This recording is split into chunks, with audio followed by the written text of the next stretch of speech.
ડભોઈ શહેર અને તાલુકામાં ડભોઈ તાલુકા પ્રમુખની આગેવાનીમાં સુધીર બારોટની આગેવાનીમાં 100 જેટલા કાર્યકર્તા ભાજપ છોડીને કોંગ્રેસમાં જોડાયા છે.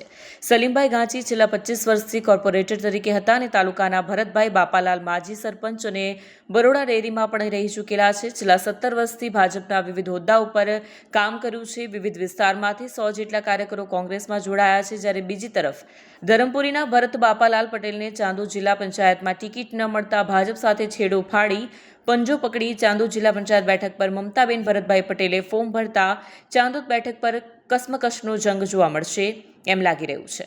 ભરત બાપાલાલ પટેલ અને જયેન્દ્ર પટેલ બંધુઓનો સહકારી ક્ષેત્રે દબદબો છે, જેને લઈ ચાંદોદ બેઠક પર રણસંગ્રામ જોવા મળશે. ભાજપ દ્વારા જે રીતે મુસ્લિમોને ટિકિટ આપી છે એ હજુ શાંત નથી થયું.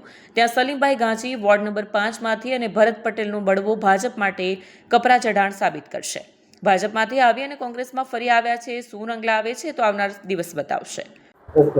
આજરોજ ડભોઈ એપીએમસી ખાતે કોંગ્રેસ પરિવારમાં ડભોઈ એપીએમસીના ડિરેક્ટર ભરતભાઈ બાપાલાલ પટેલ એ જોડાયા છે, જેથી ડભોઈ તાલુકામાં સર્વે અમારા કાર્યકરોમાં આનંદ અને ઉલ્લાસની લહેર છે. અને સાથે સાથે ડભોઈ શહેરના સંગઠનના ઉપપ્રમુખ વિજયભાઈ રબારી પણ અમારી સાથે જોડાયા છે. એ માટે પણ આજે ડભોઈ અને શહેરના બધા જ કાર્યકરોને ખુશીનો માહોલ છે.